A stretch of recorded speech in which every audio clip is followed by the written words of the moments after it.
This is a More Than Just Podcast production.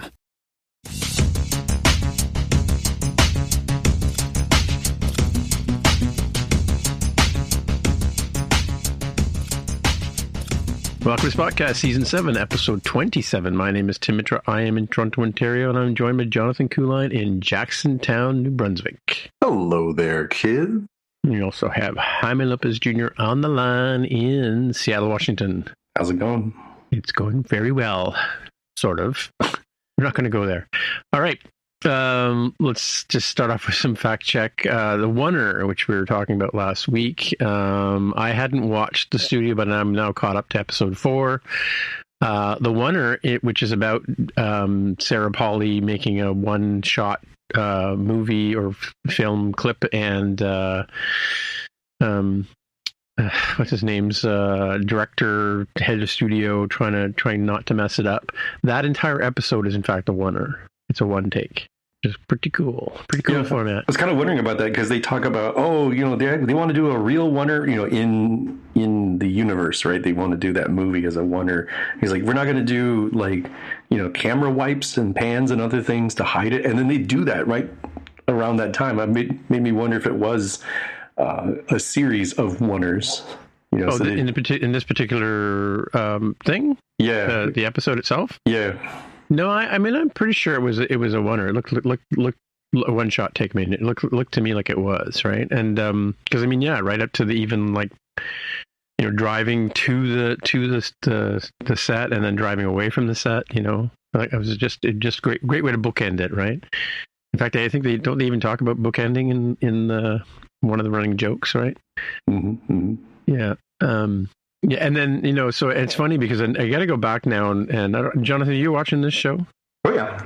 Yeah, because you got to go back and watch, because the latest episode that came out, I think, yesterday was Chinatown. I've never seen the movie Chinatown, but they kept making these gags and towards the fact that it was kind of like that. So I think each one of the episodes has got some sort of inside baseball meta kind of exercise, right? So, yeah, it's cool. Anyway. That being said, let's move on and talk about some real movie magic that just happened this weekend.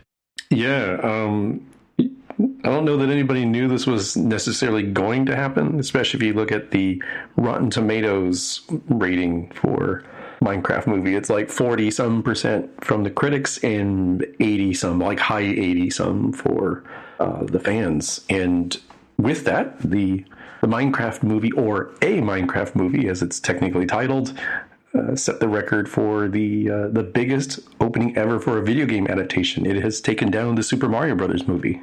Wow. No way. Yeah. This article, as of, when was this, Sunday, April 6th, said 157 million domestically per the folks at Engadget. That's a pretty big opening. What was the total for Mario Brothers? Was it $1 billion? 146. It says 146 million. So that was opening weekend, is what we're talking about. I was wondering what Mario. Yeah, 377 million globally. It says for Mario Brothers.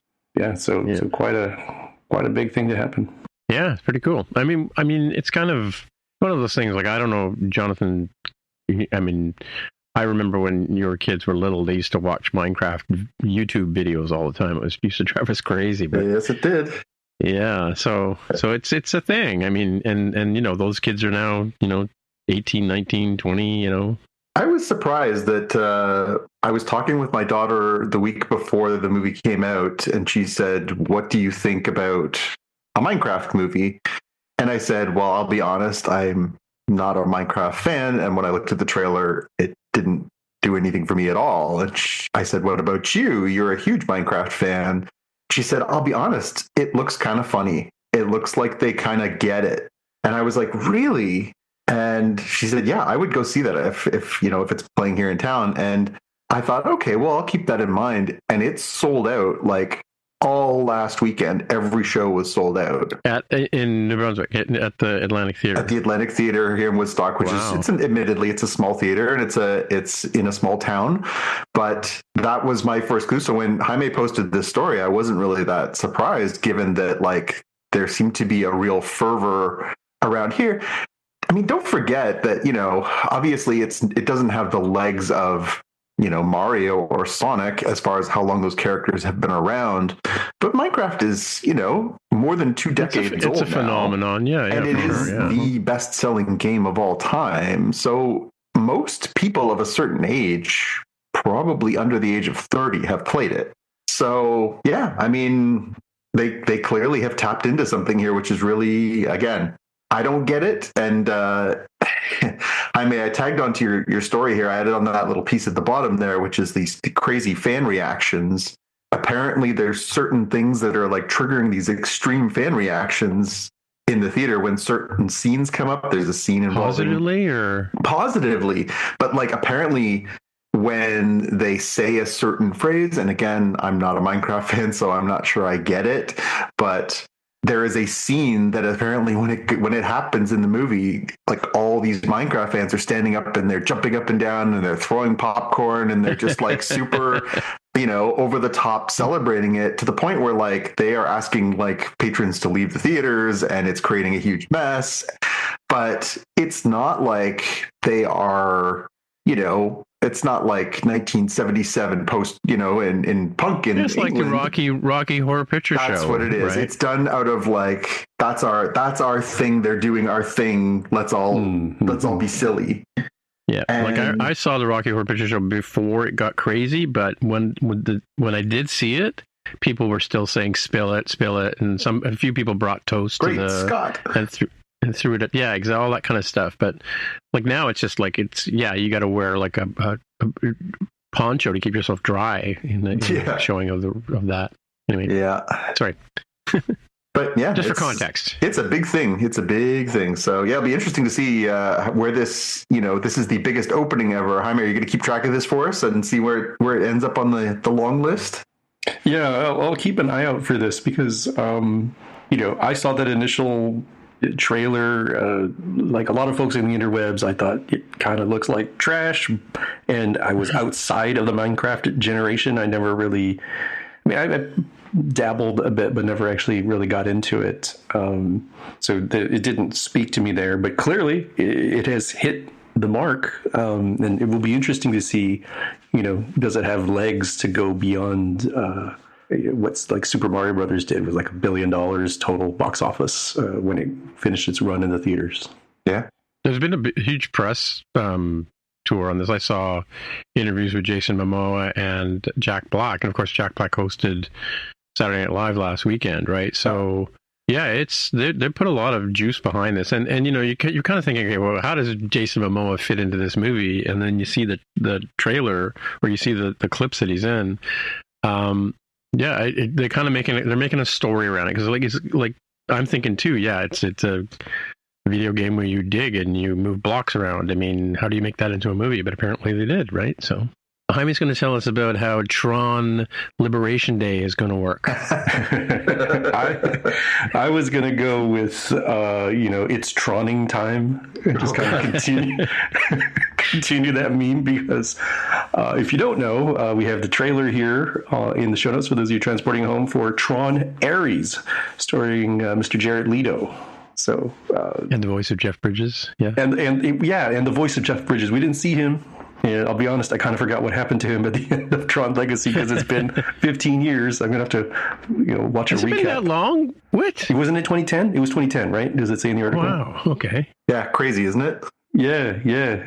Still not as far as the distance between the original and that one either, so. Yeah, madness though. Still. Yeah. So this one is kind of like, I guess, semi-spoilers for later seasons of Westworld, where it's like, hey, instead of people being digitized and being sent into the computer, the video game, if you recall at the very tail end, Jeff Bridges' son and Olivia Wilde's character, who was a digital creation, she comes into the real world, and apparently the same thing is happening, where the red cycles, the red people, the red digital folks are coming into the real world and causing a lot of chaos in this trailer. Yeah, causes chaos and unites everybody. Yeah. Yeah, I mean, it sounds great.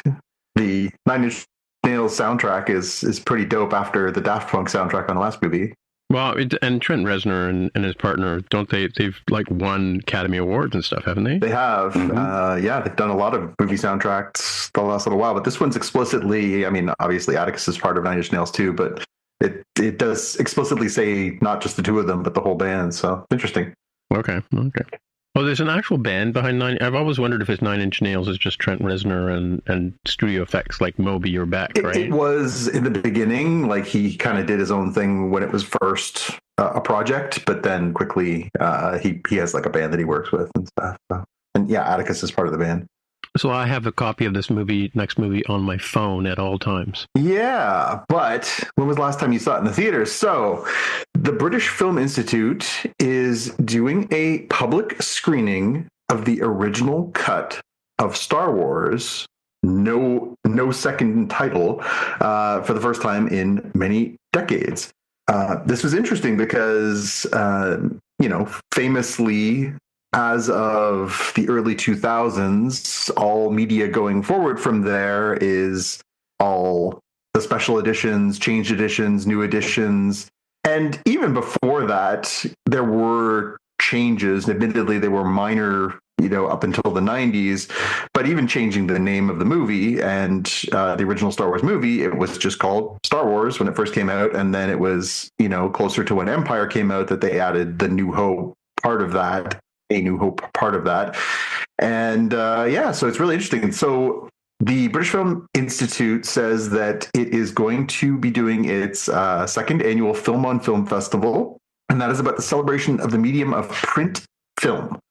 And so they are going to hold the first public screening of one of the handful of remaining dye transfer IV Technicolor prints made for Star Wars original release in the UK in December 1977, and it has been kept for preservation. So they're going to get it out of mothballs, and they're going to hold it at the opening night of this festival, which is June 12th in England.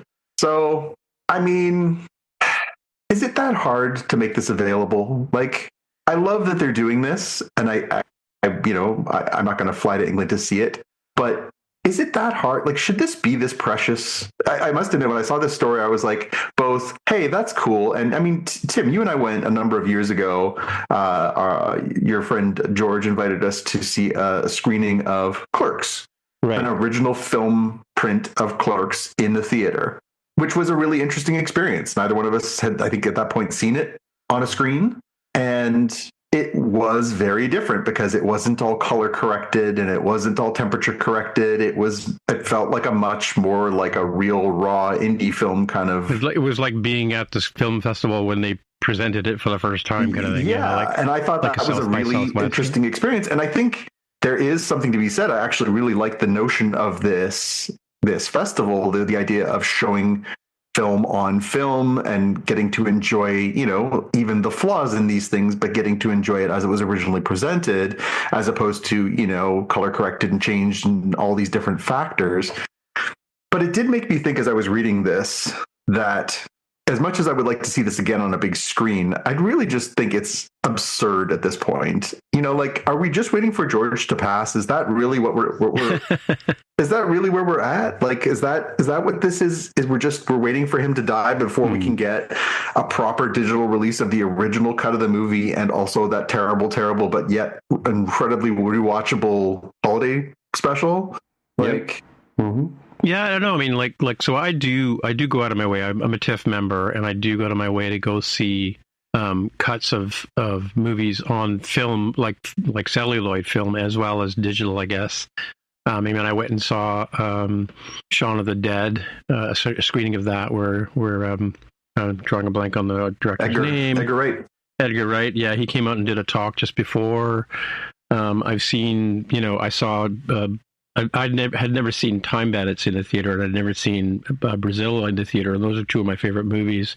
And whenever a new Terry Gilliam movie comes out, I make a point of going and see them. So I've seen the last, 3 or 4 movies in the theater. Like I saw the Zero Theorem, and I saw the Don Quixote movie in the theater. I've seen like concert films in the theater.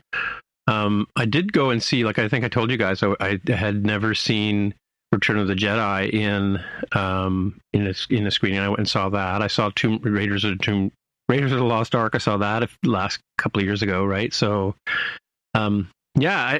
But again, and I've argued this many times. That's part of the reasons why I keep this copy on my phone. Is this was the movie that, kind of started for me. I was like Eric in the 70s show in 1977, having gone and seen this with my girlfriend on the weekend, and then spent the rest of the weekend trying to convince my other friends to go see it. Mm-hmm. And I saw it at the Uptown Theater and all that kind of stuff, right? So, which is now it's like it's a furniture store or something. I went by the other day. I was just there the other day, but just sitting in front of it going, I remember when that was a theater. But yeah, I mean, and again, like, it's sort of, and my problem with George Lucas and his machinations is that I appreciate the original version of this film. I get, and I don't know if you remember too, but when Return of the Jedi has all of that in your face, X-wings and rebel fighters flying towards the screen, and you could see when they transferred it over to VHS, you could see the mats as they were like each TIE fighter had like a little square mat, and you could see the edges, 100%. Right? Yeah, but because when it was projected in a dark theater, you never saw that. Yeah. Right? And that was part of the medium, right? And then, then of course they had to clean it up, and I totally, don't get me wrong, I'm completely appreciative of cleaning up film, or we're going to talk about rezzing a film up in a few minutes, but one of my favorite movies is For All Mankind, which was shot in 16 millimeter film by the astronauts who are not directors of photography, right? And one of the things that they did recently was they had made a VHS copy of it, which I own, and then they made a DVD copy of it, which I own, and then they made a Criterion Blu-ray, which I also own, and I also own it in iTunes. But for the Blu-ray Criterion thing, they went and got the film out of the print out of storage. It was like they freeze film to preserve it, right? They thawed it out. They went frame by frame, and they scanned each one, and they retouched it for color, right? And then they made this Blu-ray. So I've got for the medium a good copy, but they didn't change the content. I mean, they didn't superimpose A New Hope in below where it says Star Wars. Like, for me, I remember seeing Star Wars and then Episode 4, and I got the joke. Like, you didn't need to explain to me that it was meant to be a reel that was just sort of found. And I can't tell you the number of times I went to the theater when I was a kid to see a serial movie, to walk in on Episode 4 and kind of wonder what Episode 1, 2, and 3 were all about, right? Sort of thing, right? So yeah, I mean, I'd love to see this in the theater. I'm not going to fly to UK to do it, and I know people who would, But yeah, and it's a funny thing, Tim, because I think the other thing about this is that I actually agree now. Like, I'm also wearing a Star Wars T-shirt today, just so you know. If I was going to show this to a young person, I had the choice, I probably wouldn't want to show them the original 77 cut, because it is pretty rough in spots. I don't think that it necessarily one negates the other. I think it comes down to choice. Why not let the consumers choose? In this case, we're letting the artist choose, or in this case, we're letting a giant faceless corporation choose. And again, maybe that was part of the deal in purchase, that they're not allowed to release this, or who knows what. But I think that's really what it comes down to. Is I don't dislike all parts of the special editions. I think there's some terrific additions in there. Some of it's superfluous. The Jabba scene's pretty rough, and if anybody is on board with the Darth Vader screaming no thing that they added in a number of years ago at the end of Return, I think they need to have their head examined. When did you say no? Well, now they added it in, so it's supposed to parallel the scene. Is it when Luke throws him into the? It's when he throws the when the Emperor is shocking Luke. He looks and he starts first. He says no, and then he goes no. So Darth Vader throws the Emperor over the edge, right? Yeah. Oh, okay. So, but while he's doing that, he's yelling no, and it's brutal. I don't like that. But I do think that I understand, artistic vision, fine, but give people the choice. I feel like we've had this conversation a few times before, but damn, it just, every time this thing comes up, I'm like, damn it, why not? It's like when you guys went and saw the Back to the Future trilogy, right? Sure like did. It was on, I think, and it was like you sat there and watched all three of them, whatever. We certainly did. I don't think I made it there on time or something, but yeah, I mean, that was, I mean, yeah, I mean, I think film as film needs to be preserved and respected and honored and seen like that. I mean, like, essentially, I don't know if they've ever made celluloid copies of the new improved, I don't know how many iterations we've got of Star Wars at this point, but I don't know if those last. Well, mind you, I did see the Return of the Jedi. I saw was the 99, 98 cut, 97 cut, I guess, when they went and did they had A New Hope, a new version of A New Hope. They had I saw that one because I saw that one in Vancouver, and I saw the Empire Strikes Back here, right, and then in Toronto, and then a few years ago, just a couple of years ago, I went and saw the Return of the Jedi for the first time on film in a theater, right. For all that's worth, I mean, sometimes the sound is horrible. And actually, speaking of which, and I think we missed it, but there was a screening of Blade Runner: The Final Cut at a theater called, I think, Paradise Theater, somewhere on the other side of Toronto, on the east end of Toronto or west end of Toronto. I would have gone to see if I had figured it out and gotten the time and whatever. But that's, again, I saw that cut at a theater up on Mount Pleasant, about 10 years ago now, I guess, right?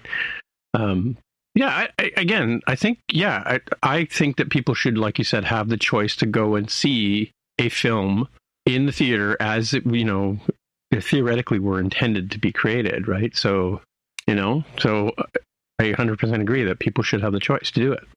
Jaime, you're a little bit younger than both of us. Do you have a particular affection or interest in this horse race? I mean, I didn't see the original that Tim was referring to. It was always, as far as I can recall, A New Hope on VHS for me, right, when I started watching this. So pre-special edition versions. And I was a teenager when the special editions came out, so I enjoyed going and seeing that. It was like such a cool vibe to enjoy in the moment. Nowadays, I'm like, yeah, I kind of really don't read the special edition stuff. I kind of prefer this version. And my take on what you all are saying is, like, I'm totally fine with this stuff being presented and everything, this cool one-off, but really, this should all be on Disney Plus. Like, you should be able to, just like you can choose, like, I want to listen to this, in French or Korean or something. Like, I want to be able to see the original version, the next iteration. Like, there's no, their cloud storage is too expensive. You can't give us options to choose. That said, I have they talk about it in this article. I think it was when they talk about these ones. So I actually have a DVD that came with a comic book of A New Hope, and it's got the new version of A New Hope on one disc, and it's got this original cut, the 77 cut, on the other disc. So I've got this, because they did release the original Empire Strikes Back and Return of the Jedi as part of that DVD package, right? So it is possible to kind of sort of own it, right? I keep, every now and then I look on eBay to see if I can get like Empire Strikes Back or Return of the Jedi in that format, because it's cool to see to have the original and be able to watch it, right? Mm-hmm. But 2006 it says here, right? Yeah, there was a 2006 of both versions, of the 2004 version and the original cut versions of all the first trilogy. And of course the Laserdisc, but we all threw our Laserdiscs away, right? Yeah. Never had a Laserdisc, by the way. I remember watching Star Wars A New Hope on Laserdisc during one of those, like, teacher in-service kind of days, or maybe it was substitute teacher for a few days because your teacher has the flu or something, keep you busy during class. Well, it says here that in the end of the article, it says that the original cut of Star Wars was made available for streaming last month on Roku. Yeah, it was up briefly, but this was I think it was a fan-made reassembled cut. Oh, yeah, gotcha. Yeah. Gotcha. Well, Stay tuned, folks. The fight continues. Is it a fight? I have because we've lost. We have no say in it. We just scream into the wind. Well, who knows? Maybe TIFF. Well, mind you, they're saying this is an original copy that they're going to show, right? Yep. Original print. Which is hilarious. Like I remember being a child, and from the public library, you could rent 35 millimeter films and a projector. And so for like kids' birthdays and stuff, they would like set up a screen and you could watch these movies in your home. And I distinctly remember us getting Star Wars one year when I couldn't have been like 6, 7, so very early 80s. I remember it being a thing. Your mom says it was great for babysitting. She would just pack a bunch of kids in the car, take them over, and when I was a kid, they used to play like matinees, and matinees were like $2. And my mom would just drop me off with a baggie of popcorn and a can of pop and say, "I'm going fabric shopping. I'll see you in 4 hours." And I'd be like, "Cool, I get to sit and watch Star Wars." You were 13 at the time, right? You were 13 at the time. Let's get this correct, right? No. Listen to me. You were 13. Not at all. Not even close. It wasn't child abandonment at all. I think I started seeing movies by myself when I was 6. I used to go to theaters too when I was young. Yeah, and all kids did. Like it didn't matter. The theaters were all just full of kids. But it was definitely a thing.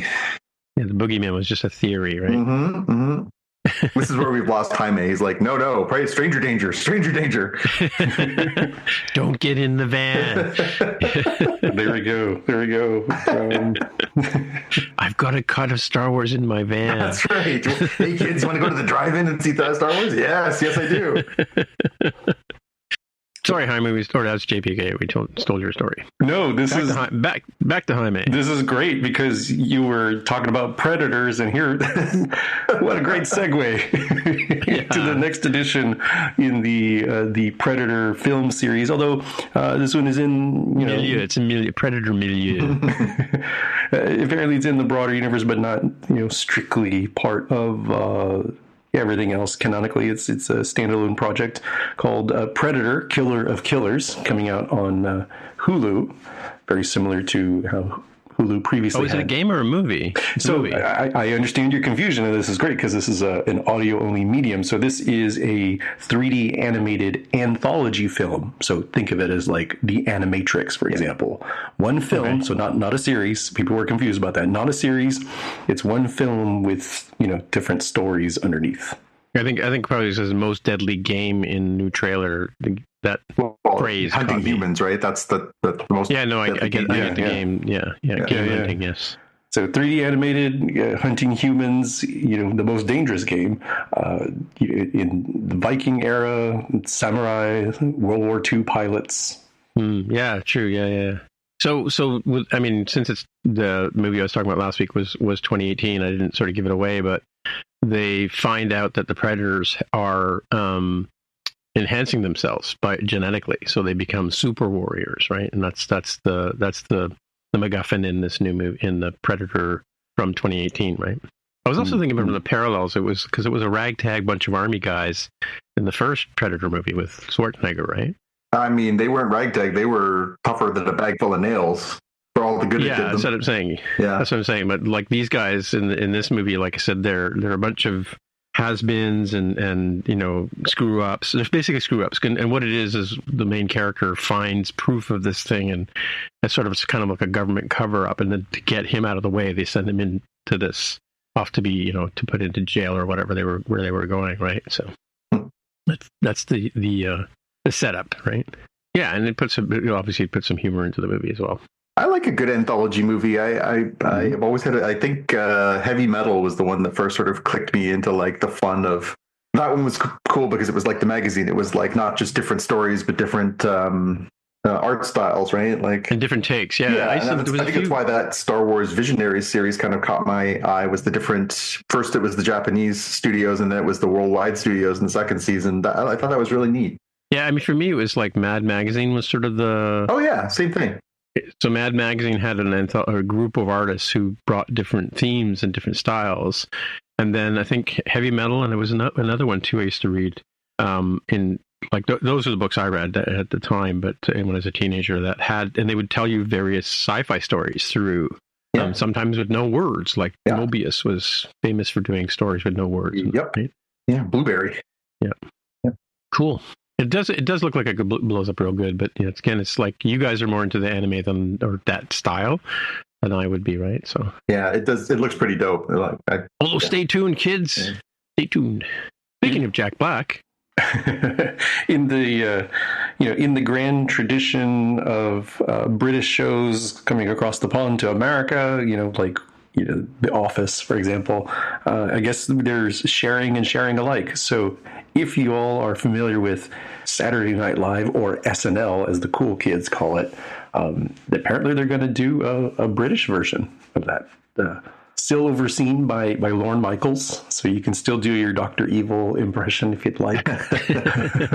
It'll be using local to the UK comedians to do that. So thoughts, gentlemen, on this? Yeah, it's interesting that we call it Saturday Night Live, or it's called Saturday Night Live now, because it was written, and they still say live from New York. It's Saturday night. Yeah. They don't say live, right? And so I don't know if it's going to be like live from London, it's Saturday night, or live from Birmingham, it's Saturday night. I don't know how they're going to do that. Yeah, I think just recently, because of the anniversary, they showed the first episode, and in the first one they say it's NBC's Saturday night, which is on the British version. No, on the American one, the one that they showed with the first episode with Carlin and all that. When okay, when they finish the cold open, they say live from New York, it's Saturday night, and then when the broadcaster comes on to sort of talk about what's on the show, he says it's NBC's Saturday night. And Don Pardo, Don Pardo, exactly.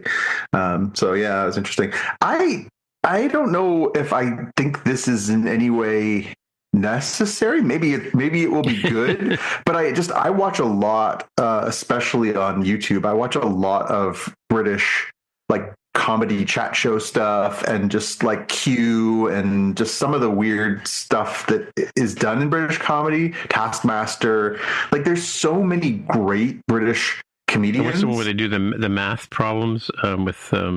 What's that one called? Countdown. Yeah. There's so many great British comedians, and there's so many great British shows that highlight those comedians. Maybe there's a whole generation that we're waiting to discover that this show will bring to light, but also I like that British stuff doesn't need to do America.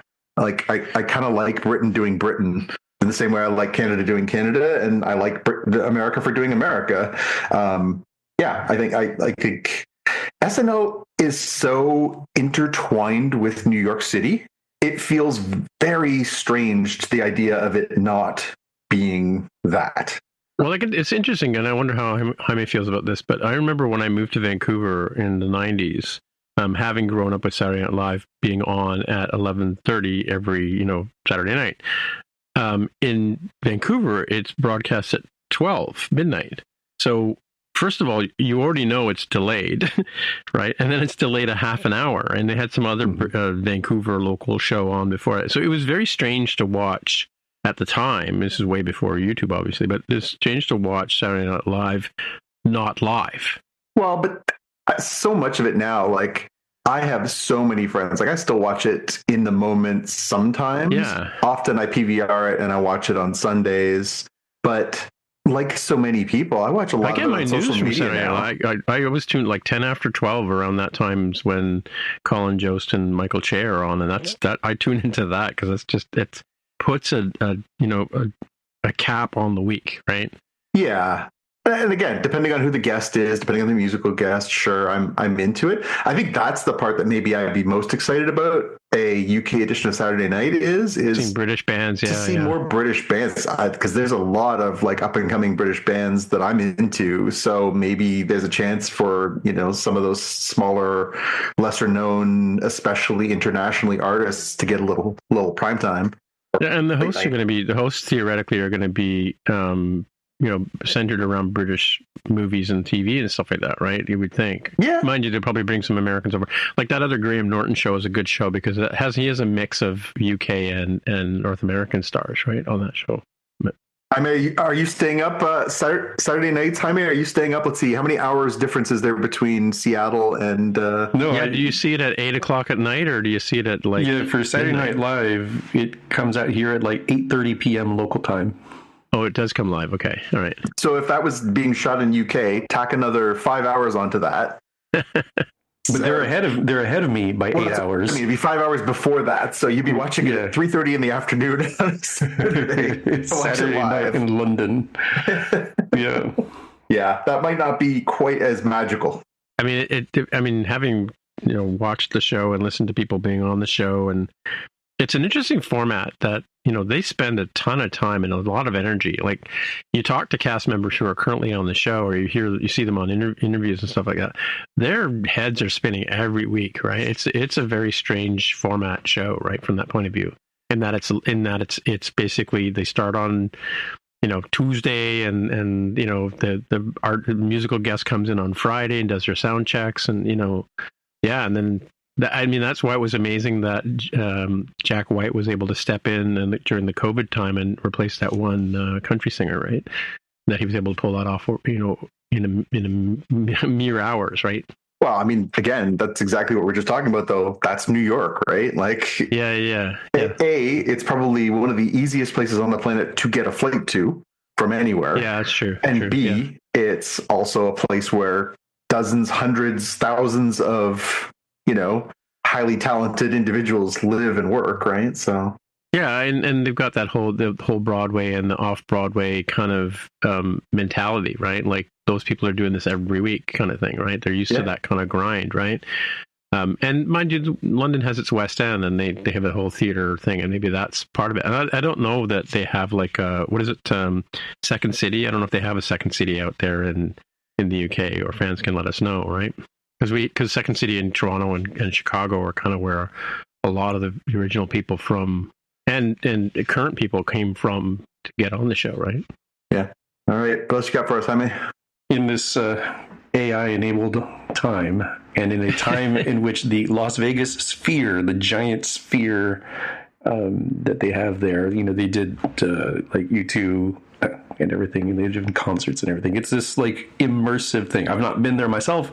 I've only seen the live streams that people do from being in there. It's kind of like being like in the dome part of the planetarium, right? Is how I kind of envision it. And like you're there and you're seeing all the cool stuff. Well, the nice people at Google have worked with the nice folks over at, who is it, MGM that owns? Yep, I'm going to say it's MGM that owns Wizard of Oz. And therefore, it's actually Amazon. It's Amazon bought MGM. That's true.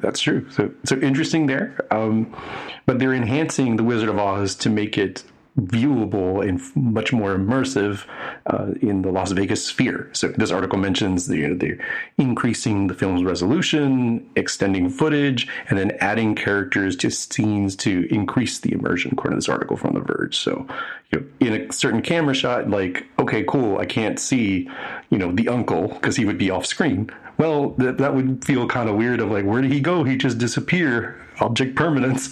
So they have used AI to have that actor there, so you could kind of turn to the side and see him. Well, you mean they've modified? Yeah, it's funny because I think I mentioned I saw the first of the what do we call the new Star Treks? The Kelvins. J.J. Abrams. Kelvins. So I saw the first Kelvin one at the Cinesphere Dome at the Science Center, right? And you're almost lying on your back. You're looking up at this screen, and you have to turn your head completely to the left to see one speaker, and then turn your head completely to the right to see the other speaker because of the curved screen, right? Mm-hmm. Whereas normally a flat screen, which would be right in front of you, you'd be able to just, like a tennis ball, move back and forth, right? Yeah. So I mean, I'm not opposed to. It sounds really interesting to sort of see a movie that way. I don't know, like, are they like the YouTube tickets? Or U2 tickets? Are they like $1,000 a seat kind of thing? Or good question. I don't know. With Vegas, it can kind of go one of those two ways. It's either relatively dirt cheap because they're going to just crank out a whole bunch of people going through that as fast as they can, or it could be a premium experience that's like $1,000 per seat, like you mentioned. Well, it says 16,000 pixel by 16,000 pixel screen. So clearly they had to res it up.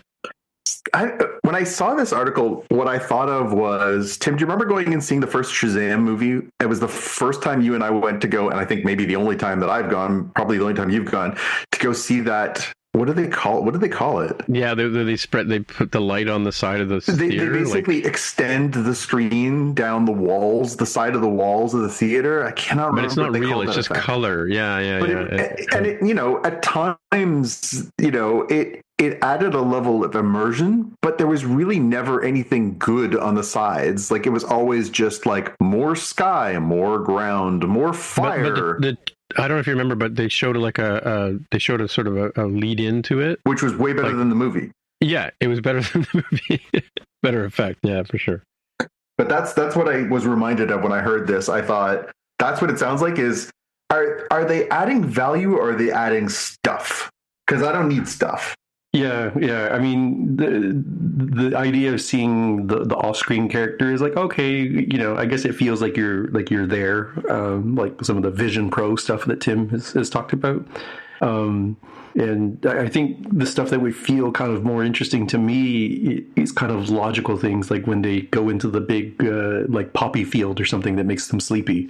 It's like, oh, that would be kind of cool to feel like you're in the field because you're completely surrounded by poppies, most of which were never filmed, and they're just AI generated to fill in the rest of the sphere. So it might work better for that. No word yet if they've replaced all the shotguns with walkie-talkies and other stuff we might expect as they tinker with this. ScreenX, it's called ScreenX. ScreenX, there you go. You can go see a Minecraft movie in ScreenX at the Scotiabank. More squares. Ooh. But it's interesting because it does fill your peripheral. I mean, that's the idea behind it, right? It doesn't put any like actual footage there, just shows color. Cool. I'm interested to see. I'm waiting for a price drop, but they made a version of Wizard of Oz in 3D available for Vision Pro. And I'm waiting for the price to drop because I don't want to pay a lot of money to see a movie I've seen 1,000 times. Yeah. But I might rent it. I don't know. So I'm going to read the title here, and then I'm going to give you the positive take and then cynical take. So the title here is "Stunts Are Finally Getting Their Own Category at the Oscars." Just in time for Tom Cruise to retire. Well, there you go, right into the positive take and negative take. Positive take is like, wow, it's great that they're honoring, more people, a lot of people that are kind of unsung heroes. And it's like, I kind of wonder if Tom Cruise is going to win this one and completely trash the entire idea of expanding the possible set of people getting their honors. Not to discredit the work that he does. Every time I see a movie trailer with him, I'm like, I wonder if that's CGI or if he really did it, which I would never wonder with anybody else, right? It would always be CGI. A lot of times he does it. It's crazy. There's like a non-zero chance that it's him. I'm like, oh, tell me more. Whereas other people are like, it's The Rock not doing that. He's not on the outside of an airplane, but Tom Cruise totally is. Yeah, well, it's like that.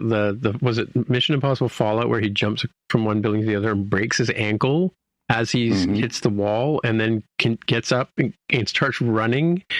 Every time I watch that scene, I'm like, I know he broke his ankle, and I know I'm watching a man trash his ankle for real. Right? My negative take about this. Okay, so this is like the old question is, should they let Olympic athletes take steroids?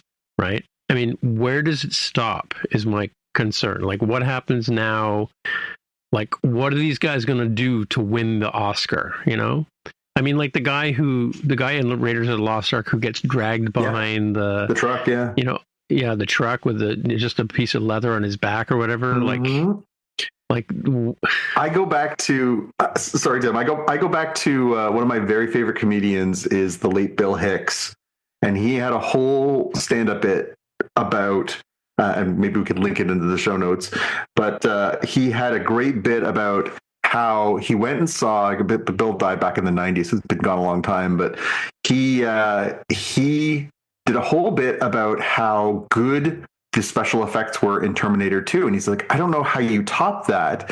He's like, actually, you know what you do is you need to get sick people and old people and pay them enough money that they'll do the stunts in movies. And if they get their head kicked off, they get their head kicked off. And he's like, hey, Grandma, do you want to be in the new Chuck Norris movie? Oh, my God, he kicked her head clean off. I mean, there have been movies too. I can't remember if it was like Saving Private Ryan or other movies where they have actual warfare, and they've used amputees to sort of play the. Oh yeah, well they did that in the Lord of the Rings. No, it was Game of Thrones. Game of Thrones had an open casting call for people who had missing limbs. Yeah. Because they were going to do a scene where people got like delimbed, and they basically said, "You not only do you have to be a person without like really who does not have certain limbs, but you have to be okay with us then proceeding to chop off those limbs." Because really, those are two separate issues, aren't they? Yeah. Well, there's also that phantom limb thing. I don't know if you guys know about that, but yeah, phantom limb syndrome. You can trick somebody into thinking, even if they don't like, you can injure a pretend version of somebody's hand. If you convince them it's their hand, they'll actually scream out in pain, right? And then people who have had their limbs, who've lost limbs, have said they can still feel their limb gets itchy. They're because it's phantom limbs, right? That's the whole idea of a phantom limb. Anyway, that's my concern. Is just like how. I mean, first of all, how far will Tom Cruise go? We're about to find out, and then when does it end, right? Yeah, I get it. Like that said, too. I mean, like, what was it? Somebody won. Was it Brad Pitt won an Academy Award for playing a stuntman just recently? Yeah, 2 years ago, and he said he basically said thank you to every single stunt person who came before him, right? Yeah, I mean, there's been some incredible stunt work over the years, and like we obviously appreciate it because we tend to watch a lot of genre things that have really cool special effects and stunts and stuff like that. Yeah, like these people, I think, are worthy, are doing performances that are as valuable to the films as the acting at times, especially in some of these sort of stunt and action spectaculars that are really not about the plot. So yeah, why not? Like, give these people an award. Give them two. Yeah. What are they going to do when it's all men that win these awards the first little while? That'll suck. I don't know. Can't say. But you know what? That brings us to the main part of the show where we talk about something, this time Star Trek related, thanks to our friend Keen, has put us with the idea of doing Star Trek the animated series. So we're going to do a couple of episodes this week, and then we're going to get back into some more sci-fi, and then we'll come back to the animated series for the rest of the run. So this week we're doing the animated series season 1 episode 1 and season 1 episode 2, Beyond the Farthest Star and Yesteryear. And so the first thing I noticed about this, if I can start, is it was in 4:3 format. It hadn't been in letterbox. And the second thing I thought was super cool is the second episode written by DC Fontana. Yeah, right? It sure was. Yeah. So anyway, you guys can go ahead. I mean, I've been watching this since I was 13 or something. But what did you think? Yeah, bringing this in because I want to make sure I don't forget about the Slack discussion. I went into this right. Fully expecting to dunk on it, just fully expecting to dunk. And I realized after watching the first couple episodes, it's like, you know what? This is 1960s Star Trek ... but animated. It's like the same kinds of plots. It's literally the same people, the same actors, now as voice actors. And so there's pros and cons to that, right? I think my significant other, she kind of overheard. She's like, are you watching some 1940s show? I'm like, no, you're not that far off, really. It's much slower paced. These are only, 20-ish minute episodes. So they do go a little faster than a 1960s episode. But I'm like, it's very faithful, right? It's very faithful to Star Trek, the 1960s show. So if you enjoy that, you're going to enjoy these, I think. If you don't enjoy that, this probably isn't for you. Like, that's how closely intertwined they were in my head. Yeah, and I think from an animation point of view, I look at them from the point of view, again, of its time. This was what animation was like in the 70s on TV. You had the Flintstones. This is what it was like right up until the mid 80s. Like this was it's repetitive. Like, watch the show, and I'm gonna spoil it for you, but their chins never move. Yeah, just their mouths. Right. Yeah. Just their mouths. Right. And, like Fred Flintstone used to run across the living room and he would pass the same window 6 times, That's the kind of quality we're talking about. We're not talking about, Princess Mononoke or some of the like the Predator it's not animation. Miyazaki. It's not it's not high art.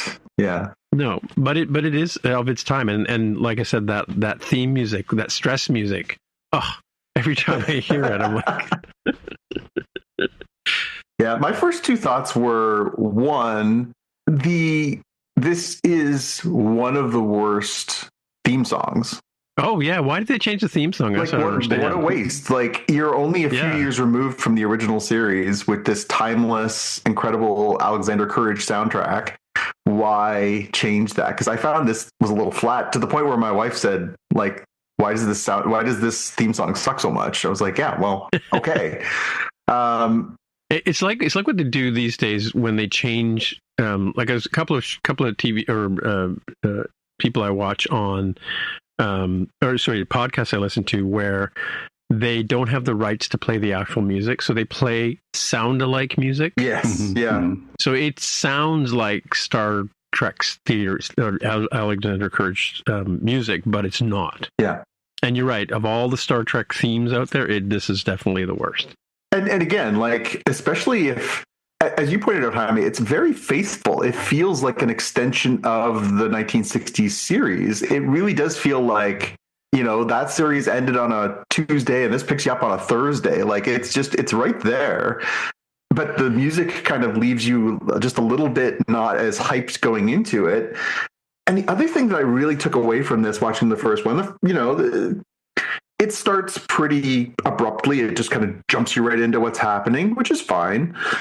But I found, like, through the first 2 episodes, it was just a smidge joyless, which, again, I think speaks to its era. But I do also think that is kind of missing from the original series. If this is an adaptation or a follow-up piece to that, there was always, a little more witty banter, just Shatner's emotive face, the smirks and stuff.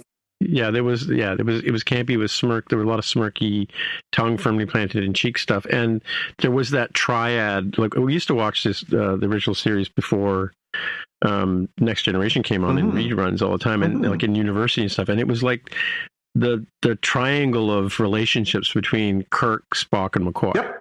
That's what the heart of the show was the guys, relationship get a between those room, 3. yeah. And what's amazing about this, though, when you think about it, is if you know anything about history of Star Trek and the show, I'm amazed that they got William Shatner to come back for this, because at the time he was like, he wouldn't even go to Comic-Cons or whatever they were called, right? Yeah. He was kind of starting to distance himself from this whole thing.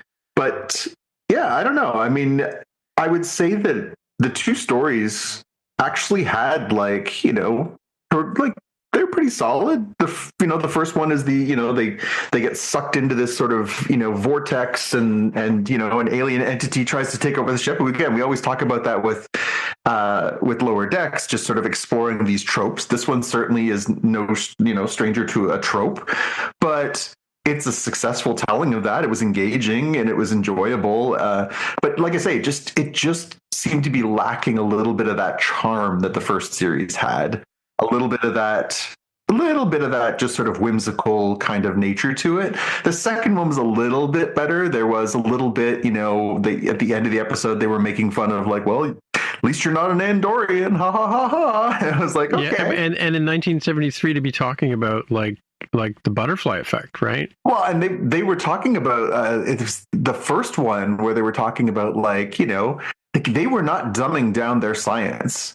And that was the other thing that I thought was really interesting as far as a time capsule, was like, they wanted you to get a dictionary if you needed to, or a textbook. And, I think I might have mentioned it before, but one of my very favorite things I remember from my childhood was seeing an interview with Stan Lee. And I couldn't have been like 10 years old, but I remember seeing this interview with Stan where he said, I'm never going to talk down to people in my comic books. If a kid has to pick up a dictionary to learn a word, good.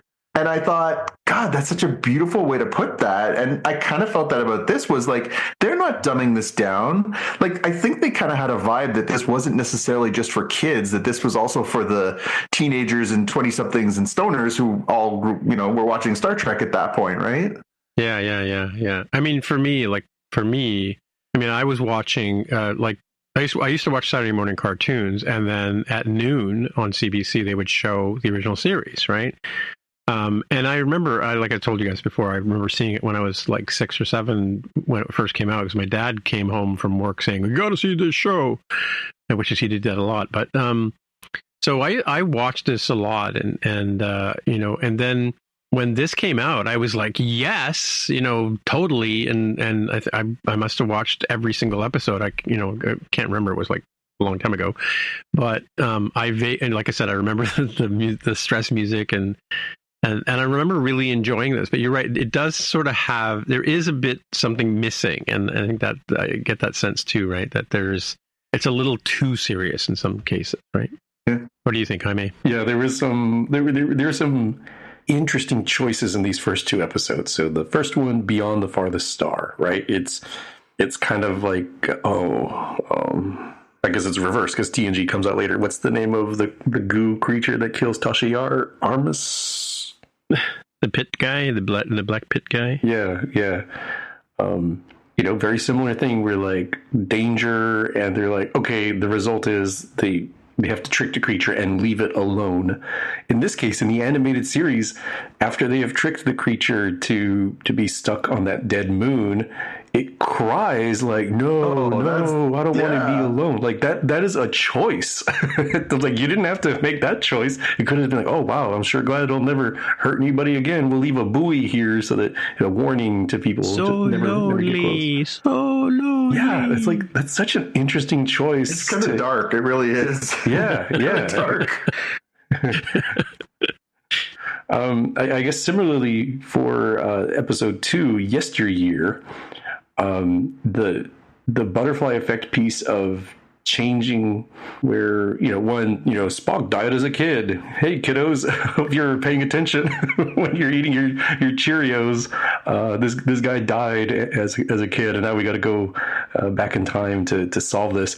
And the choice that his pet dies, the thing that did not happen in the original timeline. I'm like, that is a choice. What a choice. He talks about his pet in what's the new one with Strange New Worlds? Strange New Worlds. He talks about that pet, right? So that's come full circle. That particular animal. So it's really interesting. I don't know if it was like, see, kids, you got to pay attention to your parents, otherwise you might.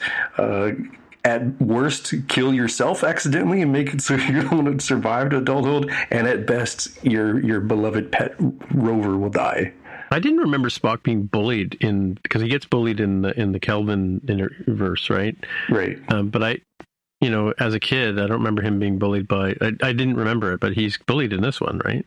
Mm-hmm. By the Vulcans, pure Vulcans. Yeah, and not for the outfit that he was wearing. Strangely. Okay. The other note I had was, I cannot believe, and I looked this up on Memory Alpha, why don't we have Commander Thelen as like a character that comes out somewhere, like Strange New Worlds or something? So he was the guy who became the commander when Spock, has died as a child.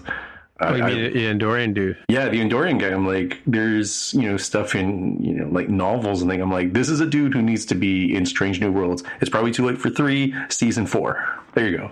Make it happen, folks. And also, can we talk about the life support belts?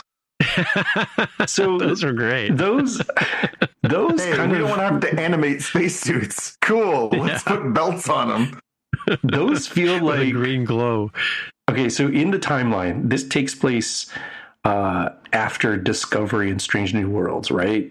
So it seems to me, right? I'm trying to stitch together the lore. So there were definitely people who were pretty hurt about Star Trek Discovery having the Iron Man, nanomachine style spacesuits that were the environmental suits they could use. The stuff that Kirk and crew have here, the life support boots, although out of universe, are probably to like save time and effort animating.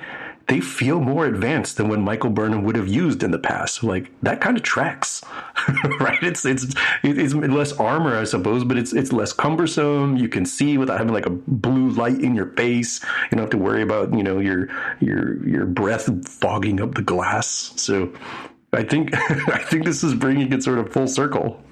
Yeah, it was funny, but it's interesting because, you know, I mean, the reason why they had those ethereal creatures in the original series is because of the budget, right? They didn't have Doctor Who money to make a little big furry monster animal, right, kind of thing all the time. So they would have like a video effect would be the villain, right? And so to animate a video effect was kind of ridiculous in the Beyond the Further Star, and then. You know, and then, yeah, like the belts, that was hilarious, right? Pretty funny. I also wondered which of these two things happened. Did they spend all the money or have no money and pirate the Godzilla sound? Because, again, my significant other was not looking at the screen. She's like, "Are you watching Godzilla now?" I said, "No, that is 100% not Godzilla making the Godzilla sound." What was the Godzilla sound? It was the creature that attacks young Spock and his pet. In Yesteryear. Okay. Yeah, it was making a screeching sound that was clearly a roar screech that was clearly Godzilla's soundtrack. Really? Sound effect, yeah. Well, maybe they spent all the money on the crew, on the cast, right? I don't know. Did they? I don't think they made money back then. I think it was like, "Hey, here's a sandwich," and then show up Yeah. to this recording studio. Well, that's true. William Shatner used to be on a lot of shows back in the day, and all of them did, really, you know, because Leonard Nimoy went to Mission Impossible. Yeah, I must admit, I hadn't watched this in many, many, many years, and I enjoyed it more than I thought I would. And I'm actually kind of curious. Like, yeah, it's dated. There's no way around that. A lot of things are dated. If you know, again, we're talking about a series that is 51, almost 52 years old. So sure, but yeah, I mean, if you like original Trek, I can see why this fit the bill for you for the short time in between, right?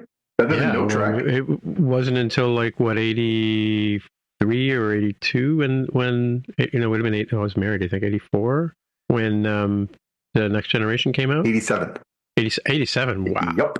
So I remember I raced through my paper route that day so I could get home in time to watch it. Yeah, we had a watching party. We had people come over and partake, and we watched it all together. We made it through the first season, though. That's a good thing, right? Yeah. Speaking of things that haven't aged well. Yeah. Yeah. What do you say, Keen? Do you dare us to watch that one too? Don't go there. Yeah, I think if we do the Next Generation, can we just skip the first year? No, we have to watch the terrible racist third episode. Oh yeah. Is that the one where the women have to fight or something? Yes, certainly is. Yes. Okay. There will be no vaccine. Now, a word from our sponsor. Now, back to the show. Is ready to move on to Daredevil? Yes. Born Again. Season 1, Episode 8, Isle of Joy. Penultimate episode of Season 1. Ooh, penultimate. Mm-hmm. Yes, that's a good point. Good point. Thought we dodged that bullet. Well, unlike Matt. Unlike Matt, who didn't dodge the bullet. Yeah. I think it's interesting that he took the bullet. Yeah. Yeah. So, yeah, this was a pretty propulsive kind of story, I would say. It definitely felt like we're kind of building towards the end, which was good. There was a lot of sort of threads from this season that kind of pulled together in this one in a good way, I think. It still feels a little uneven. This whole series just kind of feels just a smidge uneven. And again, maybe we talked about like, hey, maybe it's because they started filming things and they started gluing things together, and sure, maybe that's the problem, but it still feels just a little bit kind of all over the place. But I think bringing back Bullseye was a strong start because that's an amazing character, and the actor who plays him is also really great. I just want to ask. I did want to ask about the Bullseye thing, and well, maybe I'll bring this back as my big question. I guess I'll hold it. I'll hold that thought. All right. So yeah, I mean, we get kind of all these different points of conflict for Matt, and it's at a point it seems like he's just going to go squirrely, right? Because he has this, invitation to go meet Bullseye, who is the man who killed his best friend. He realizes that, Fisk is, manipulating his girlfriend, who basically says like Daredevil is no better than Muse. And then, he's basically got like all these things coming around, and it looks like the world is basically at the feet of the Kingpin and his wife. And, it kind of culminates with this scene where, Bullseye is going to theoretically assassinate Fisk, and then Murdoch takes the bullet for him, right? Mm-hmm, mm-hmm. I thought he was going to take her out, because I thought she had put him up to that.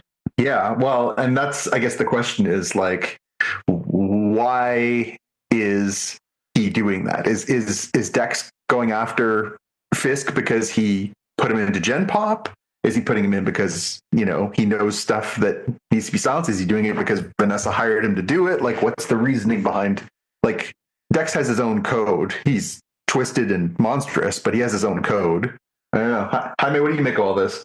Yeah, I know they definitely hinted at one sort of interesting, because I was kind of curious about how things sort of play through there. It was pretty interesting to see Bullseye manipulate the situation so he could get injured and use that as a way to get out. Well, that's my question, though. Did he do that, or did Matt injure him so he could get into the hospital? I was under the impression that Matt just got mad, smashed his face into the table. In fact, that's my quote right there. "Hey, guard!" He started smashing his face on the table as a way to cover it up. And then, immediately after Matt leaves, the Bullseye's like, "Hey, thank you so much, because now I have this broken tooth, or dislodged tooth that I can use as a little pew pew pew to escape." That's what I mean. Like, I kind of wondered, because he said, "I can tell you the truth, but I have to be outside," right? And then that's around the time when Matt starts banging his head against the table, right? Mike, that's my question to you guys. Do you think Matt did that on purpose to get him out of jail, or get him out of the Gen Pop? And I would have said yes. Initially, that was exactly what I thought, because, again, maybe I've read too many comic books. But I went back and watched that scene again. That's how I went, wait a minute, and I went back and watched it again. Yeah, when he slammed his face down and Dex said thanks, I knew exactly what was happening, because, like, this is something that Dex has done in the comic books. Like, all he needs is a paper clip, a staple, a tooth, and he can kill you with it. So to me, it clicked in the moment. That's exactly what he was doing. But was he manipulating Matt, or was Matt giving him what he wanted because Matt also wanted that? And I would have said that that's exactly what happened until Matt stepped in front of that bullet. That, to me, didn't make a lot of sense. Like, why would you... But wasn't he dancing with his girlfriend at the time? I mean, Kingpin, he was dancing with the doctor at that time, right?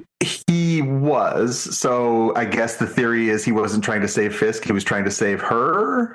Or he was just trying to, do something, right? It's interesting, too, that the one character sees him walking out of the bar without his cane. Yeah. Yeah, he forgot his cane. Oh, I didn't notice. Yeah, he didn't use his cane, yeah. Yeah. The thing I was kind of wondering about is that very end where Matt takes the bullet. This was foreshadowed from earlier, where it was like, hey, you're a hero if you can even save your adversaries, the villains. So it fits in with that, but I didn't 100% understand the motivation. I kept wanting to apply the Batman Begins motivation at the end, where Christian Bale's Batman is confronting Ra's al Ghul on the train, and Ra's is like, you can't kill me, it's not in you. And he's like, well, I don't have to kill you, but I don't have to say you either. And whoop, peace out. It's like, he could have just, not done anything and just let Fisk be taken out. I was like, oh, isn't that sad? Well, I wasn't the one who shot him. Can't give up my secret identity, sorry. Yeah, and maybe that's an element of it, this is Matt's way of sort of guaranteeing an amount of, it would be pretty weird if Fisk made his life a living hell after he just jumped in front of a bullet for him, right? So, yeah, I'm curious now. I must admit, I wasn't sure where they were going to try and land this plane in the final episode. This was a bit of a, faster paced episode. We've had a few sort of slower burns. Although the Muse stuff over the past few episodes has been interesting. I am kind of curious, knowing that they've already got a season waiting for next year of this series. I wonder. Already filmed or. Yeah, like they basically they filmed it all. They talked initially about releasing it as like an 18 episode season, and they were like, "Yeah, actually, we don't want to do that because why bother?" So they announced that they're going to basically try and do it more like older style television. They want to do a season a year. So now they've got 2 in the can, this one and next one, so that even if they're working ahead, they could probably keep slow horses pace if they wanted to and do 8-9 episodes a year. Yeah. So my question now, the big question was the thing, did Matt do it on purpose? But so if this is the last episode, is Matt going to spend the rest of the time in a hospital bed? Because, I mean, he just took a shot to the chest, right? He certainly did. And going to have a collapsed lung and all that kind of nonsense, right? Yeah. Yeah. I mean, the only thing that occurred to me is, perhaps, as you say, perhaps his smashing Dex's face, perhaps him getting Dex out, and perhaps him jumping in front of there is all part of a larger ruse, and he's not actually hurt. That was all staged or whatever. I don't know. Again, it's interesting. Yeah, because he shows up late because he was talking to Dex, right?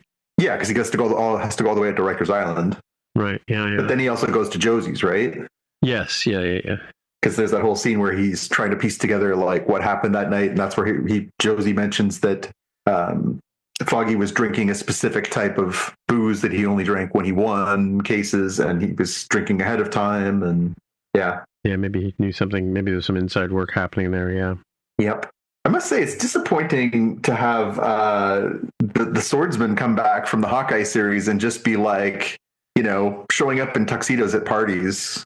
I kind of, I knew that he had been cast. I knew that he was going to be in this, which made sense because also the Daredevil, Kingpin, it's all set in the same area. Kingpin was in the Hawkeye series. It all makes sense. I'm like, kind of a bummer. And even this one, he acknowledges that he was a swordsman. He's like, well, I don't really do that anymore. And he's like, still, I'm going to blackmail you. I don't know. I like that character. I thought he was like super fun when he got the sword out in the Hawkeye series. I think it was be kind of fun to see more of that, but maybe season 2, who knows? Yeah, he was in something else too. I tried to find the actor. He'll be part of the new Defenders next, 3 years from now. Oh, is he? I don't know. Jaime, any hypotheses? Tony Dalton. Tony Dalton is his name. Any hypotheses, Jaime, on where this is going in the last episode for the season? I don't really have a strong hypothesis for the final episode because they've got the 2 main folks in both of their public and private lives sort of clashing together, right? You've got this other question where they focused a lot on the guy who's now the deputy mayor of communications, that if Fisk is the kingpin, is this guy like the baby pin, the prince pin? I don't know if he has a name in the comics that's like that, but he's the perfect example. In fact, I think it might be Daredevil in the She-Hulk series that talks about the difference between henchmen and goons, right? Goons are just like hired people, they do it for the money, and henchmen actually believe. And this guy seems to believe in what Fisk is doing. He's a true believer, and he's building himself up very similarly, building up power. The smooth talker dude or young kid? The younger guy that is leaning on the reporter and made her report that it was actually the task force that took out Muse instead of Daredevil and the psychiatrist. Oh, you mean Phony Soprano? Phony Soprano. There you go. So it feels like he's getting a pretty big part in what's a relatively short series. So I'm kind of curious how they land that plane too. That's why I'm really confused. Like, okay, main character is supposedly bleeding out on the floor.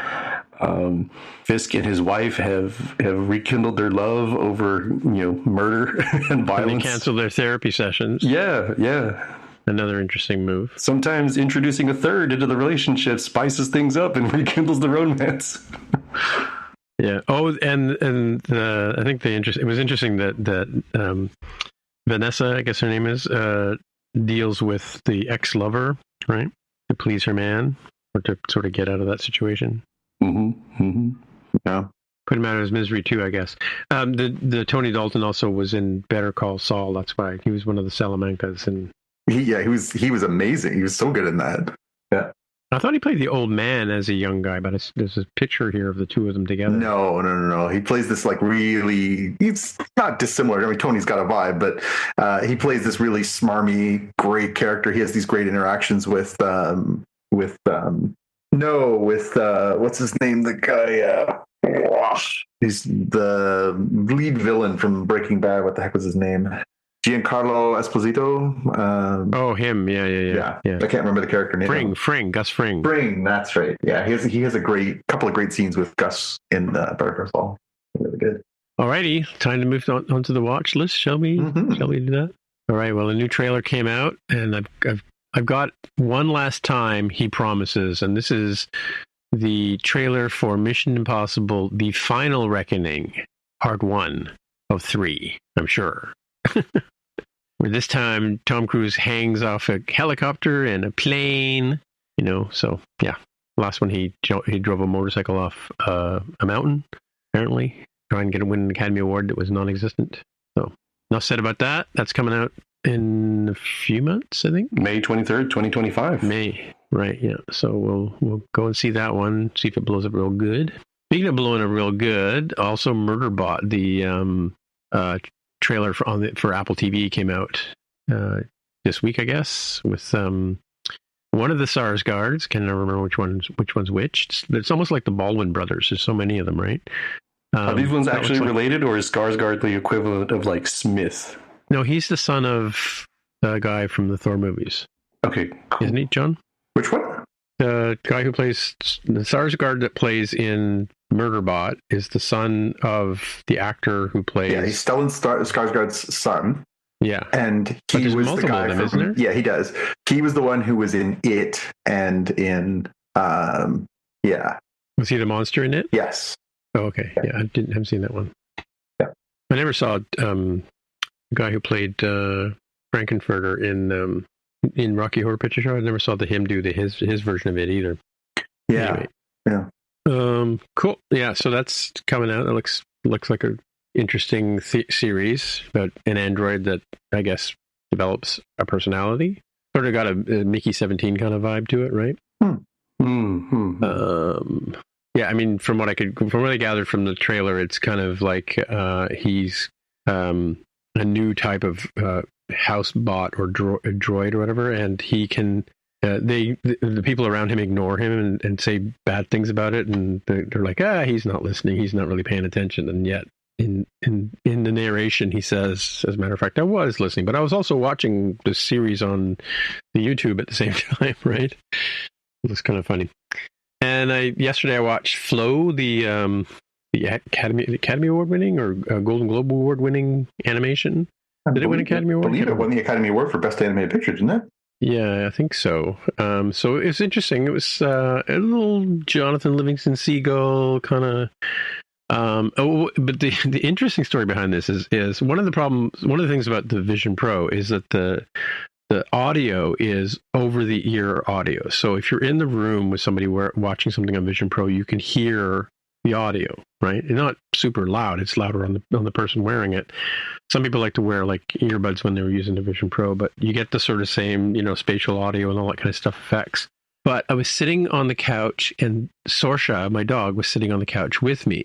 And when she heard the dogs and the cats and stuff and the birds in the beginning, like the first 5 minutes of the movie, she's like sitting up looking around the room. So I took off the Vision Pro and put it on the TV, and the two of us watched it for the first half of the movie. And then she got bored and went off and did something else. But yeah, it's an interesting story. I'm not sure what the gist of the story is, but it's kind of like there's a disaster and it brings all the characters which are all animals together. Some of them are natural enemies. But yeah, and then it's almost like a dream state kind of thing. But I don't know if it's a tsunami or something that hits an island that these creatures live on. And yeah, I think it's supposed to be a flood. Yeah, because it floods and then it goes away at the end. Spoilers, but but I think it's all about the relationship between these animals and how they anthropomorphize and save each other in the end, as all wild animals do, right? Sure. Yeah. It's an interesting movie. It's definitely worth a watch. I don't know if I would. I guess if I was comparing it to other animated films, I might put it up there. But personally, I enjoyed the Wallace and Gromit movie more than this. But then again, that's because I'm into that character and those people, as it were. Not that they're not people. All right. So over to Jaime for his picks or watch list stuff. Yeah, I've got one here. There's a company called Make 3, and they produce really cool props. You can check out their work. They've got a variety of things that they did for Severance Season 2. The one that I liked a lot was the Lumen Industries Woe Meter, one that they use in the Chikai Bardo episode to measure Gemma's woe, one of the four tempers. And it's pretty cool. Like, they show the concept art and what they ended up producing and how it works under the covers. It's like, it's not a real woe meter, but it is a real tangible working device that the actors could use and interact with without having to use CGI to fill things in after the fact.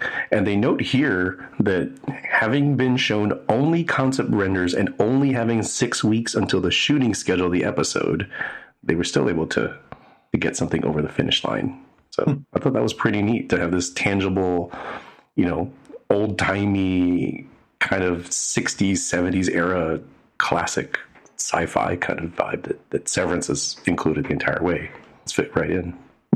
All run by a bunch of Raspberry Pis and some LED lights and stuff. Yeah. People will be making their own now that they've seen this. All right, well, I'm up. The first thing I've got on here is a weird video that dropped this week. And maybe it was caused because of the patience people showed during the 5-hour rollout of a bunch of director's chairs to announce the Avengers Doomsday lineup. Marvel decided to double down, and so they have now got an 8-hour long video on YouTube of Hugh Jackman staring intensely into the camera and breathing wearing his Wolverine uniform. I have not watched the whole thing because that would be lunacy, but I'm told that he does in fact move slightly somewhere around the middle and then does the same thing again for another 4 hours. It's really, really, really, really random, and I'm sure someone out there is like, great, I can listen to Hugh Jackman breathe while I sleep, but it's very weird. It's very weird. It's worth checking out, even if for just 30 seconds, to be like, okay, I got it. But it's 8 hours worth. Yeah, it's pretty strange. Saw it earlier this week and thought everyone should have to see this because I saw it. Yeah, I did sit and watch it for a bit and waiting for something to happen, and then realized it was just him breathing. Yeah. You got to go into the comments. There's people with time codes, and then people saying, "Hey, you missed a couple of time codes." Oh, really? Yeah, 5131, 14308, 23445. But hey, what about this one too? Places where he moves even slightly. Yeah, there's one where. So now, if you go to 5133, you can see that he's much closer to the camera, and he's got his claws extended. Oh, really? Yeah. Wow. So kudos to the person. You actually think he did this for 8 hours, or he didn't loop it? I mean, I'm sure they looped it in with like him actually doing some movements. Could be an AI for all we know, too. True. Yeah, it's pretty weird. And it's pretty random.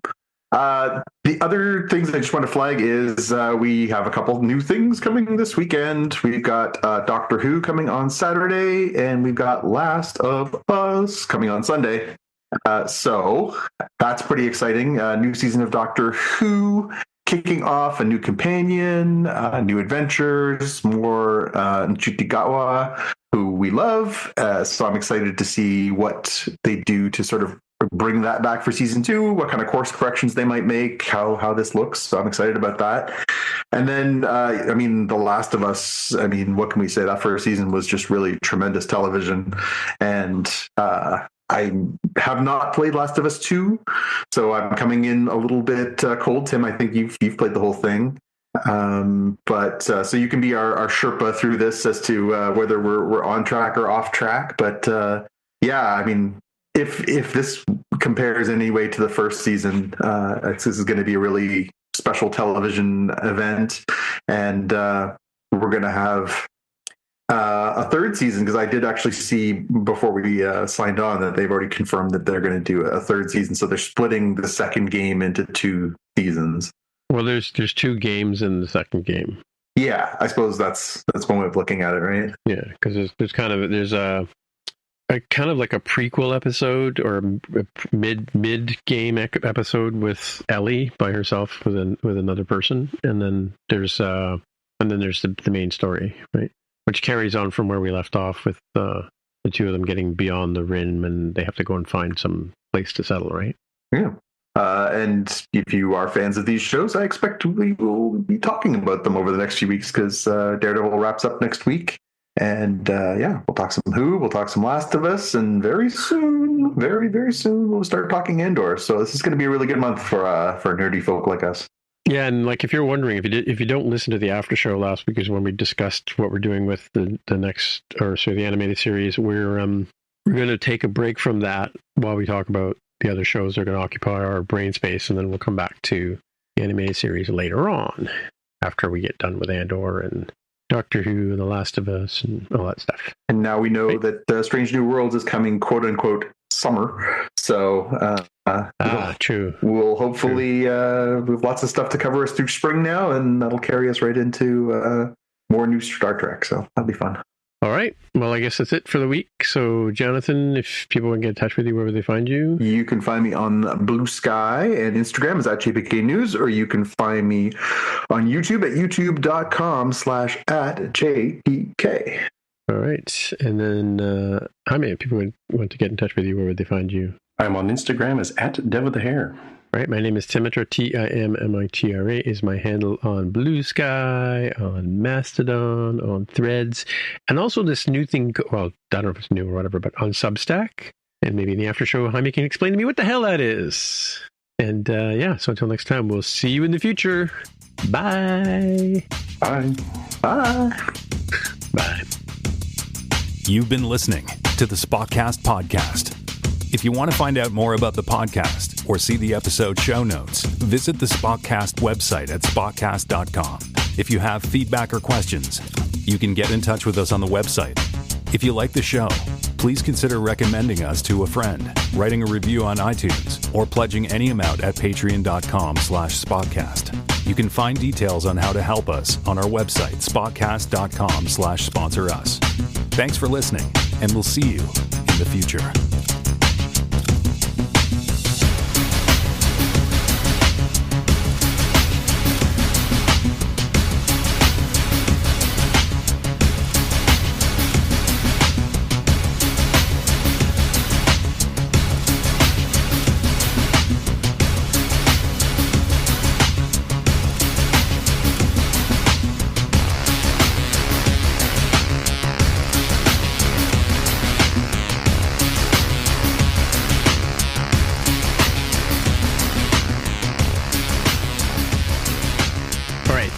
Substack. I mean, it's funny because I'm seeing a lot of, I've had an account for a while, but a couple of years or whatever, and I never went back to it. And then I'm seeing a lot of people like Rosie O'Donnell just joined Substack, and John Cleese is on there.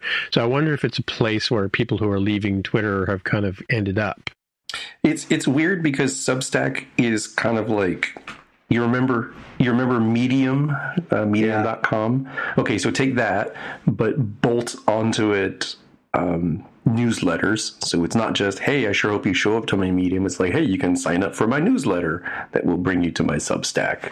I think they do have some sort of video and or podcast type stuff, although I've not really seen any of that because that's all been behind the paywall, and I'm too cheap to pay the people who I follow for free on some things. But I got the impression that it was, not quite the same as like a Twitter or etc. Because it's not, as far as I've seen, I've never seen any like, oh, here's like a feed of everything. It's like you're kind of more like an RSS. Hey, I'm subscribed to The Verge. Oh, hey, I'm subscribed to Ars Technica.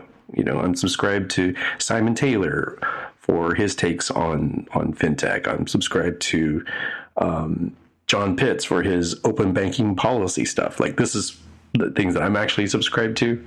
And so it does feel very much like a more modern take on medium.com. Yeah, I mean, I follow medium.com because a lot of technology stuff that I read about is people post I guess it's a place to post like tutorials and stuff that they write, whereas I had my own site for 25 years now, folks. Yes, that's right, 25 years. But that's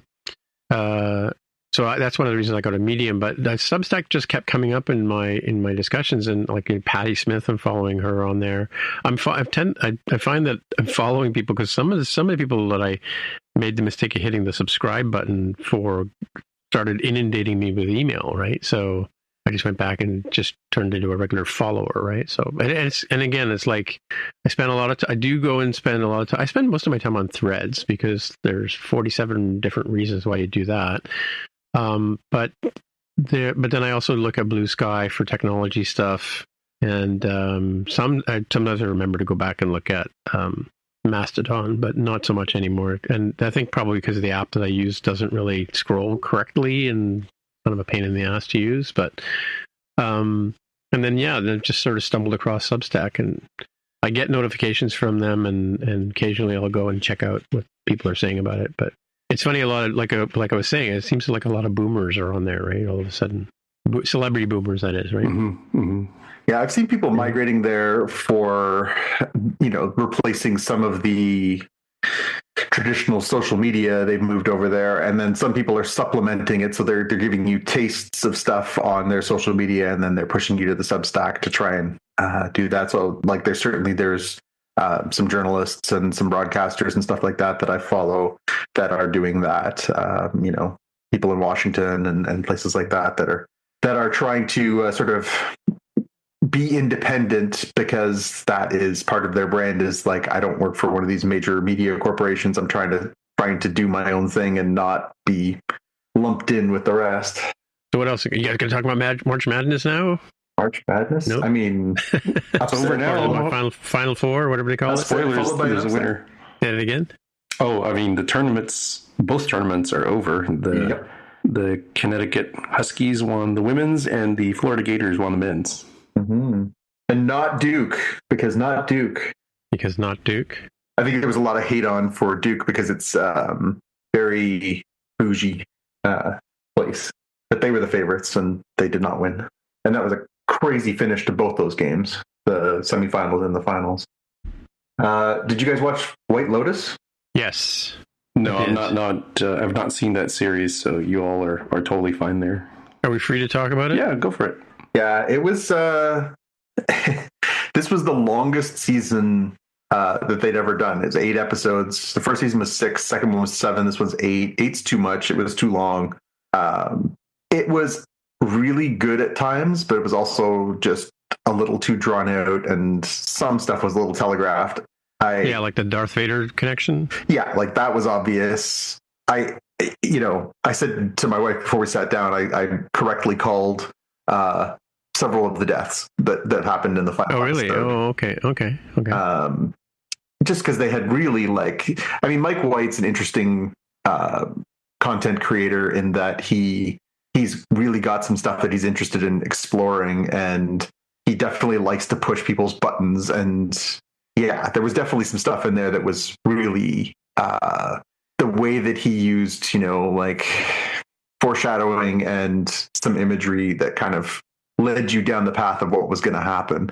But also, if you watch the first 2 seasons, his sort of overarching theme of this show is that we are all the result of our own actions and decisions, and that if you have enough money, you can get away with almost anything. That is the recurring theme through the first 3 seasons of this show now. So when you go in with that mindset, you're like, well, clearly this person's going to get their comeuppance, and that person's going to get their comeuppance, and this person's going to make a bad choice. And it was a weird final episode. We had, one person kind of get the comeuppance they deserved, another person get their comeuppance based on that, and then a couple of people turned to the dark side. So, it was definitely very much in the mold of White Lotus so far. But but it was still good television. I mean, it's tremendously well made. It's beautiful to look at. The acting is terrific. Like, I think this was the worst season of it, and by that I mean it was a solid B as opposed to an A plus. It's still good. It's just it wasn't as good as what they'd done before. But yeah, I don't know. What'd you think? Yeah, no. I thought I'm glad the kid didn't die. I thought that was interesting, and it was kind of the spiral, the Jason Isaacs character spiral. Was interesting, like from that point of view. Like I said, I saw the Darth Vader thing. I mean, it didn't nail it, but yeah, when you find out the connection, I was not surprised, right? And it's kind of one of those. I mentioned this before. It's like the Lucy in the chocolate factory kind of thing. You just look at the screen and you're screaming, "Don't do that! What are you doing?" Yeah. So it was a good show. I mean, I liked the triangle of the three women. Somebody said that this, or I think one of the interviews I saw was all about threes, right? Because there's three women. There's the triangle with Walt Goggins' character and his girlfriend, right? And the brothers. Oh my god. It's funny. I saw Jason Isaacs on I think it was Jimmy Kimmel last night, right? Talking about this, and at the end of it, was it Jimmy Kimmel? Oh no, yeah, one of the shows. I can't remember which one it was, but he hands him a pina colada at the end. and Jason Isaac he's like, well, let's trade. You give me yours, and then he finally goes and gives it to one of the people in the audience. Yeah, because that's the clip they showed was him knocking the glasses out of everybody's hand, right? Yeah. Well, I'm glad he didn't hand him a prosthetic phallus either, because that could have come up also. Yeah, that's true. Could have come up in many ways. Yes. Yeah. Again, I think it's still a show that I look forward to seeing. It's always. I heard somebody say in a podcast I was listening to that, it's like taking a trip without having to take a trip. Like you kind of feel like you're on vacation because they're all on vacation. I'm like, without the heat.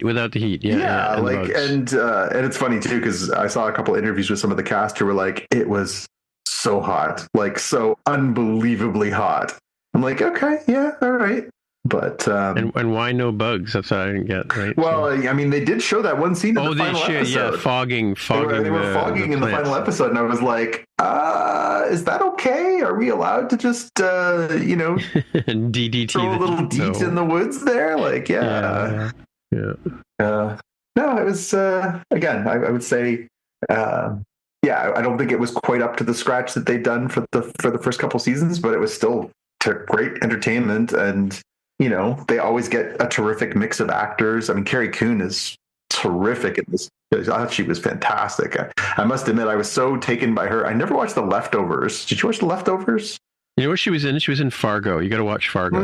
Yeah. I think she's in not the one with the John Hamm, but the series before that. Yeah.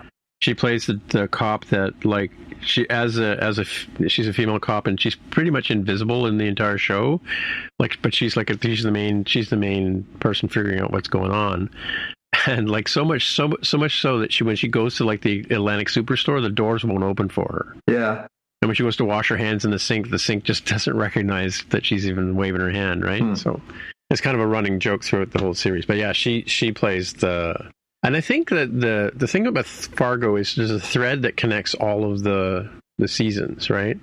Like I think in the TV show version, the first season is this female cop, and then the second season is her father, right? Who is he's a character in the first season, but they go back to him as a young man, and he's one of the guys from The Watchmen, one of the actors from The Watchmen, and then there's then we come back to Carrie Coons, and Carrie Coons is a cop in this same sort of town or vicinity, and she's related to them somehow too, right? So it's really interesting the way they tie them all together, right? And then and they have Ewan McGregor playing twins, and it's a good show. Yeah. Who else is in that? Oh, it's that's where he met his wife, right? That's where is that they met there? That's where Ewan McGregor and what's her name from Mary Elizabeth. Yeah, Mary Elizabeth Winstead. Yeah, that's where they met, and now they're married with a kid. Yeah. But But yeah, like the Leftovers series is one that I had never gotten around to. That's the one about the Rapture that was on HBO a few years ago, and I've heard people say it's fantastic, but I just never found the time for it. It's I think it's on Crave for us, but Justin Theroux again. Yeah, it's Justin Theroux and Carrie Coon. The idea is that like 140 million people basically disappear in a blink of an eye, and many people believe that it's the Rapture, which means that if that's the Rapture and those people got called to wherever they were supposed to go to, then everyone who's left behind is the leftovers. Got a Doctor Who in it too. Yeah, so I've been meaning to add that to my list, but. Again, it's an hour-long drama, and it's, I think, 3 or 4 seasons, so it's... Yeah, 2014 to 2017, yeah. Yeah, so... 28 episodes. Mm-hmm. Interesting. And the new season of Hack starts tonight, too. Yeah, I still haven't got back. She was on... Jean Smart was on the interview circuit the other day. Yeah. Actually, both of them were. Yeah, I'm, like, just deeply obsessed with Hannah Einbinder now. Like, she's just so interesting. Yeah. No, it's a good... like I said, I watched the first half of the first season and really enjoyed it. Just never got back to it. Yeah. That and You're Dead to Me. I think I'm on season 3, and I kind of stopped watching it. Yeah. It's worth finishing that one. My wife and I watched that one through and enjoyed it. Yeah, I probably wouldn't watch probably didn't watch The Leftovers because of all the religiosity stuff, so. Yeah. I mean, think of it as the less comedic version of This Is the End with Seth Rogen. Yeah, which I don't think I've seen. What? Is that the one with like all the actors? Yeah, it's the one where it's like him and Jay Baruchel, Franco, and they are all basically like the Rapture comes and they're all like at a house party in LA, and then they have to try and survive it. You've not seen that? I've seen that one. Yeah. Oh my god, that movie's like I think I've probably seen that movie like 12 times. I think it's really. I watched it once. So funny. Oh my god, it's worth a rewatch just to watch Rihanna just belt Michael Cera within the first 10 minutes of the movie is so funny because he told her like, "Don't hold back, hit me," and he hit her so hard he actually damaged his eardrum. Oh, really? She hit him so hard in that moment because he slaps her on the ass and she turns around and just cracks him across the side of the head, and she just cupped her hand, so it like popped his eardrum. Yeah. Oh, yeah. I love that movie. It's just so over the top. Mm. Cool. All right. Well, I'm going to go and do something different. All right. Well, then let us reconvene next Thursday. All righty then. All right. Talk to you guys later. All right. Talk to you later. Take care, guys. Bye. Bye.